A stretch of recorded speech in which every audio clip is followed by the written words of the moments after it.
Hi friends, ഇന്നും ഒരു Arabian ഡിഷു ആയിട്ടാണ് വന്നിരിക്കുന്നത്. ചിക്കൻ മക്ലൂബ ഉണ്ടാക്കി കഴിഞ്ഞപ്പോൾ പിന്നെ എന്താ ഉണ്ടാക്കാമെന്ന് നോക്കിക്കൊണ്ട് നിന്നപ്പോഴാണ് ചിക്കൻ മധുഹൂത്ത് എന്ന് പറഞ്ഞൊരു റെസിപ്പി കണ്ടത്. അപ്പോൾ അതെങ്ങനെ ഉണ്ടാക്കാമെന്ന് നോക്കിയാലോ. അതിനുവേണ്ടി 3 സവോള ചെറുതായിട്ട് അരിഞ്ഞത്, ഒരു ക്യാപ്സിക്കം ക്യൂബായിട്ട് അരിഞ്ഞത്, പിന്നെ വേണ്ടത് ക്യാരറ്റ് 2 ക്യാരറ്റ് ചെറുതായിട്ട് അരിഞ്ഞതും, പിന്നെ വേണ്ടത് ഓരോരോ ടീസ്പൂൺ ഇഞ്ചി വെളുത്തുള്ളി പേസ്റ്റ്, പിന്നെ ഒരു 5 പച്ചമുളക്. ഇനി ഒരു ബിരിയാണി പോട്ടോ അല്ലെങ്കിൽ ഒരു വലിയ കടായോ എടുത്തിട്ട് അതിലേക്ക് ഒരു 6 ടേബിൾ സ്പൂൺ ഓയിൽ ഒഴിച്ചു കൊടുക്കുക. ഓയിലാണ്, വെളിച്ചെണ്ണയല്ല. ഓയിൽ ഒഴിച്ചതിന് ശേഷം അത് ചൂടായതിന് ശേഷമാണ് നമുക്ക് പട്ട, പൂവ്, ഏലക്കായ, ബേ ലീഫ്, ഒരു സ്പൂൺ കുരുമുളക് ഇതെല്ലാം ഇട്ടിട്ടൊന്ന് ചൂടാക്കിയെടുക്കാം.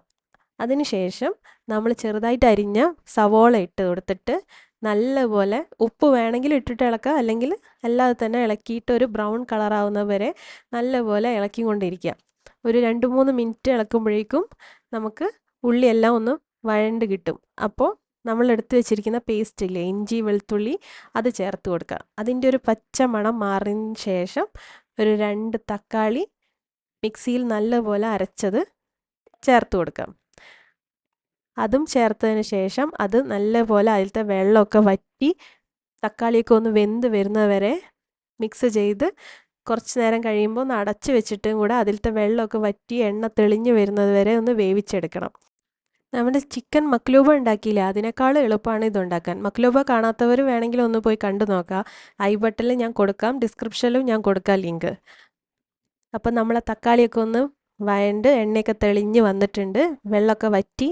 ഇനി നല്ലപോലെ മിക്സ് ചെയ്തിട്ട് നമുക്കിതിലേക്ക് 2 ടേബിൾ സ്പൂൺ അറബിക് മസാല അത് ചേർത്ത് കൊടുക്കാം. ഈ അറബിക് മസാലയുടെ റെസിപ്പി ഇതേപോലെ ഐ ബട്ടണിൽ ഞാൻ കൊടുക്കാം, അല്ലെങ്കിൽ ഡിസ്ക്രിപ്ഷനിലും ഞാൻ ലിങ്ക് കൊടുക്കാം. ഒന്ന് പോയി കണ്ടു നോക്കാം. നമുക്ക് വീട്ടിൽ തന്നെ ഉണ്ടാക്കി വെക്കുന്നതാണ് വളരെ നല്ലത്. കാരണം എല്ലാ അറബിക് ഡിഷുകൾക്കും നമുക്ക് ഇത് ആവശ്യമാണ്. ഇനി വേണ്ടത് മാഗിയുടെ ചിക്കൻ ക്യൂബാണ്.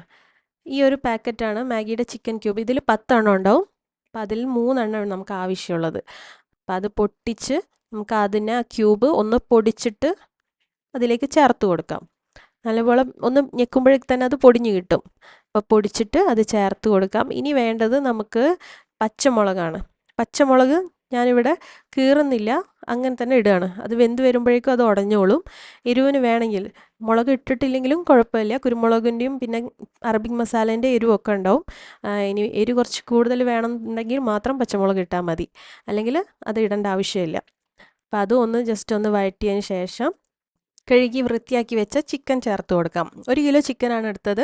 ഇനി ഇത് കൈയെടുക്കാതെ നല്ലപോലെ ഇളക്കി കൊടുക്കുക. ഇതിൻ്റെ ഒരു പിങ്ക് കളറ് മാറിയിട്ട് ഒരു വൈറ്റ് കളർ ആവുന്നത് വരെ നമ്മൾ ഇളക്കി കൊടുക്കണം. അടച്ചു വെക്കണ്ട, ഒരു വൈറ്റ് കളർ ആയതിന് ശേഷം മാത്രം അടച്ചു വെച്ചാൽ മതി. ഇനി ചിക്കനിലേക്ക് വേണ്ട ഉപ്പ് ചേർത്ത് ഇതേപോലെ ഒന്ന് മിക്സ് ചെയ്ത് ഒരു 3-4 മിനിറ്റ് ആകുമ്പോഴത്തേന് അതൊരു വൈറ്റ് കളറാവും. ഇങ്ങനെ വേവിച്ചെടുക്കുമ്പോൾ കുറച്ചും കൂടെ ടേസ്റ്റ് ഉണ്ടാവും ചിക്കൻ.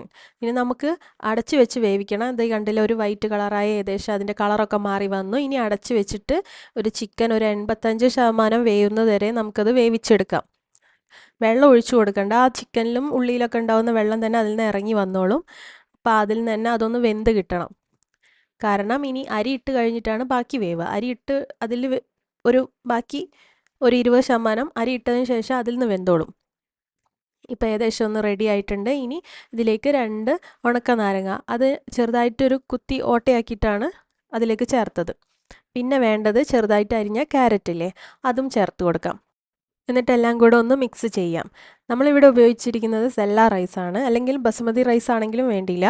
അത് എടുത്തിരിക്കുന്നത് 5 ഗ്ലാസ്സാണ്. ഒരു ഗ്ലാസ് 200 ml ആണ്. അപ്പോൾ അങ്ങനെ 5 ഗ്ലാസ്സാണ്. അത് കഴുകി 1 മണിക്കൂർ കുതിർത്ത് വെച്ചതാണ്. ഇത് കുതിർത്ത് കഴുകി ഊറ്റി വെച്ചതാണത്. അത് നമ്മൾക്ക് ഇതിലേക്ക് ചേർത്ത് കൊടുക്കാം. ചുരുങ്ങിയത് 1 മണിക്കൂർ തന്നെ കുതിർക്കാൻ നോക്കണം, എന്നാലേ ഉള്ളൂ അതിനൊരു ടേസ്റ്റ് ഉണ്ടാവുക, വെന്ത് കിട്ടുക. 1 മണിക്കൂർ 1.5 മണിക്കൂറായാലും കുഴപ്പമില്ല. അത് നല്ലപോലെ കുതിർന്നതിന് ശേഷം മാത്രം കഴുകി ഊറ്റി വെക്കുക. ഇനി ഇതെല്ലാം കൂടെ നല്ലപോലെ മിക്സ് ചെയ്യുക. മസാല എല്ലാ ഭാഗത്തും എത്തുന്നത് വരെ ഒന്ന് നല്ലപോലെ മിക്സ് ചെയ്യുക. മിക്സ് ചെയ്തതിന് ശേഷം മാത്രം നമ്മൾ ചെറുതായിട്ട് ക്യൂബായിട്ട് കട്ട് ചെയ്ത ക്യാപ്സിക്കം ഇല്ലേ, ആ ക്യാപ്സിക്കം ചേർത്ത് കൊടുക്കുക. ഇല്ലെങ്കിൽ ക്യാപ്സിക്കം ഒന്ന് വഴണ്ടു പോവും. അതുകൊണ്ട് ജസ്റ്റ് ലാസ്റ്റ് മാത്രം ഒന്ന് ചേർത്ത് കൊടുക്കുക. അപ്പം നമ്മളെടുത്തിരിക്കുന്ന 5 ഗ്ലാസ്സാണ്. 1 ഗ്ലാസ് അരിക്ക് 1.5 ഗ്ലാസ് വെള്ളം എന്ന രീതിയിലാണ് എടുക്കേണ്ടത്. അത് നല്ല തിളച്ച വെള്ളം തന്നെ വേണം. അങ്ങനെയാകുമ്പോൾ 7.5 ഗ്ലാസ് വെള്ളമാണ് വേണ്ടത് 5 ഗ്ലാസ്സിന്. ആ തിളച്ച വെള്ളം അതിലേക്ക് ചേർത്ത് കൊടുക്കുക. ഈ ഒരു കപ്പ് 7.5 ഗ്ലാസ് വെള്ളമാണ്. അങ്ങനെ നല്ലപോലെ അത് മിക്സ് ചെയ്യുക. ഇനി ഇത് ഒന്ന് ടേസ്റ്റ് ചെയ്ത് നോക്കുക, അതിൽ ഉപ്പൊക്കെ എങ്ങനെയാണ് പാകമാണോ എന്ന്. ഉപ്പ് നമ്മൾ ചിക്കനിൽ വേണ്ട ഉപ്പ് മാത്രമേ ഇട്ടിട്ടുള്ളൂ. ഇനി റൈസിലേക്കുള്ള ഉപ്പ് ഇടണം. ഈ ഉപ്പ് കുറച്ചൊന്ന് മുന്നിട്ടിട്ട്, കുറേയല്ല, കുറച്ചൊന്ന് മുന്നിട്ട് നിൽക്കുന്ന പോലെ ഇടണം. എന്നാലേ ഉള്ളൂ റൈസിലേക്ക് അത് പിടിച്ച് വരുമ്പോഴേക്കും പാകമാവുക. ഇനി ഇത് അടച്ചു വെച്ചിട്ട് ഒന്ന് വേവിച്ചെടുക്കാം. ഇടയ്ക്കിടയ്ക്ക് ഒന്ന് തുറന്നിട്ട് ഒന്ന് ഇളക്കി കൊടുക്കണം. ഇതിൻ്റെ അളവുകളൊക്കെ ഞാൻ ഡിസ്ക്രിപ്ഷനിൽ കൊടുക്കാം, എത്രയാണ് വേണ്ടത് എന്നുള്ളതൊക്കെ കറക്റ്റായിട്ട്. അടിപൊളി ടേസ്റ്റുള്ളൊരു സംഭവമാണ്. പെട്ടെന്ന് തന്നെ നമുക്ക് ഉണ്ടാക്കിയെടുക്കാം. ഇതെല്ലാം കൂടെ ഒരുമിച്ചിടുന്നതുകൊണ്ട് നമ്മൾ ബിരിയാണി ഉണ്ടാക്കുന്ന പോലെയൊന്നുമല്ല, കുറച്ച് സാധനങ്ങൾ മതി. ഈ ഒരു അറബിക് മസാല നമ്മൾ നേരത്തെ ഉണ്ടാക്കി വെക്കുകയാണെങ്കിൽ ഇതേപോലെ കുറച്ച് ആവശ്യമുള്ളൂ, 2 ടേബിൾ സ്പൂണേ ആവശ്യമുള്ളൂ. അപ്പം ഇതേ നമ്മൾ റെഡിയായി, നമ്മൾ മദ്ഹൂത്ത് റെഡിയായി. മക്ലൂബ് പോലെയല്ല, കുറച്ച് വേറൊരു ടേസ്റ്റാണ് ഇതിന് വരുന്നത്. അതിൽ നമ്മൾ ഉണക്കനാരങ്ങ ഇടുന്നില്ല, പക്ഷെ ഇതിലിടുന്നുണ്ട്. ഇതേപോലത്തെ ഡിഷുകളൊക്കെ നമ്മളൊന്ന് വീട്ടിലുണ്ടാക്കി നോക്കണം. നമുക്കൊക്കെ ഉണ്ടാക്കാൻ പറ്റുന്ന ഒരു സംഭവം തന്നെയാണ്. നമ്മളൊക്കെ ഇതേപോലെ പുറത്തു പോയി കഴിക്കുക, എപ്പോഴും പുറത്തു പോയി കഴിക്കുകയൊന്നുമില്ലല്ലോ. മക്കൾക്ക് എന്നും പുറത്തുനിന്നൊന്നും വാങ്ങിച്ചു കൊടുക്കില്ലല്ലോ. വീട്ടിൽ തന്നെ ഇതേപോലെ ശനിയോ ഞായറോ ഒക്കെ ആകുമ്പോൾ ഇങ്ങനെയൊക്കെ ഓരോ ഫുഡുകൾ, വെറൈറ്റി ഡിഷുകൾ നമുക്ക് വീട്ടിൽ തന്നെ ഉണ്ടാക്കി കൊടുക്കാൻ പറ്റുന്നതാണ്. കുറച്ച് സാധനങ്ങളെ ആവശ്യമുള്ളൂ. കണ്ടില്ലേ നമ്മൾ ഉപയോഗിച്ചിരിക്കുന്നത്. പക്ഷെ ആ ഒരു അറബിക് ഡിഷിൻ്റെ ടേസ്റ്റ് തന്നെയാണ് നമുക്ക് കിട്ടുന്നത് ഇതിലേക്ക്. അപ്പോൾ നമുക്ക് ഇനി മക്കൾക്ക് ഇത് വിളമ്പി കൊടുക്കാൻ പോവുകയാണ്. ഇതിൻ്റെ കൂടെ അതേപോലെ തന്നെ മയണൈസ്, പിന്നെ അതേപോലെ സാൽസ, ടൊമാറ്റോ സാൽസയാണ് നല്ലത് കോമ്പിനേഷൻ. സാലഡിനേക്കാളും നല്ലത് അതാണ് അറേബ്യൻ ഡിഷിലൊക്കെ. അപ്പോൾ അതിൻ്റെയും ലിങ്ക് ഞാൻ കൊടുക്കാം ഡിസ്ക്രിപ്ഷനിൽ. ഒന്ന് ഉണ്ടാക്കി നോക്കാം. വീട്ടിൽ തന്നെ ഉണ്ടാക്കാൻ പറ്റുന്ന ഒരു അടിപൊളി ഡിഷാണ്. ഒന്ന് ട്രൈ ചെയ്ത് നോക്കണം. എങ്ങനെയുണ്ടെന്ന് അഭിപ്രായം കമൻറ്റ് ചെയ്യണം, ലൈക്ക് ചെയ്യണം, ഷെയറും ചെയ്യണം, സബ്സ്ക്രൈബും ചെയ്യണം. ബെൽ ബട്ടണും ക്ലിക്ക് ചെയ്യാൻ മറക്കരുത്.